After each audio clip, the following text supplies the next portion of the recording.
نیوز باره کې به دا خبره وکړو څه کم خلک چې لیکه پړه دي چې لیک پړ کوی سي هغو دپاره لیکلي نیوز ویل پکار دي مین پرنټ میډیا استعمالول پکار دي. هغه وجه دا ده چې دا په ټي وي کې چې کوم نیوز راځي هغه فاسټ پیس وي، هغه فلو یې زیاته وي، نو هغه چونکې ته ورته درېدلی نه سي، ویلی نه سي، هر نیوز په تسلي باندې انالایز کولی نه سي، نو هغه له وجې چې دی څه وایي ستا مایند هغه رنګه در جوړوي. په ټي وي والا نیوز کې چې دی دا نیوز چینلز د خلکو مایندز ډېر زیات ورچینجوي او ډېر په اساني ورچینجوي. په پرنټ میډیا کې دا رنګه نه سي کېدلی. ته یو وار یو نیوز ووایې ته تسلي کولی سې، ته د هغه خبرې جانچ پړتال کولی سې، په هغه کې دا معلومولی سې چې دا ښه کوي، دا خبره صحیح ده که دا غلطه ده. دا دواړه شیان ته ډېر په اساني معلومولی سې او ته د بایسز د داسې کومې خواته یو ټلټ ته هغه معلومولی سې. په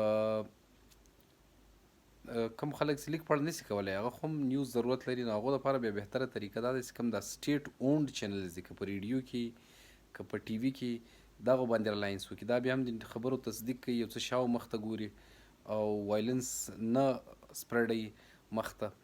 نو بیس لاین دا سو چې کوم خلک سي نیوز ویلی سي، اخبار ویلی سي، هغه بالکل یو سم اخبار سي، په هغه اخبار باندې کې نیوز وایي هغه د دپاره ډېر بهتره وي. په دا طریقه به دی له سټرس هم بچاوي. لکه دا اوس ریسنټ یو د یو کوچنۍ نجلۍ واقع وه، له کراچۍ نجلۍ ولاړه تښتېدلې وه، هغه دی دونه پر میډیا دونه هایپ کریټ کو چې خلک ډېر زیات سټرس په ټینشن کې وو. هغو له دا سیسټم له دا نظام زړه تور له پوره ژوند یې زړه تور چې دا رنګه نظام کې وخت څنګه کوچنیان رالویږي.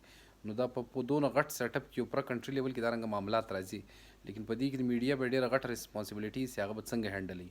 اوس دا که پرنټ میډیا و د انالیسس ټایم بیا ډېر خلکو ته میلاوېدو، نو لہٰذا پر پرنټ میډیا که ریلاینس خلک وکړي هغه ډېر بهتره ده.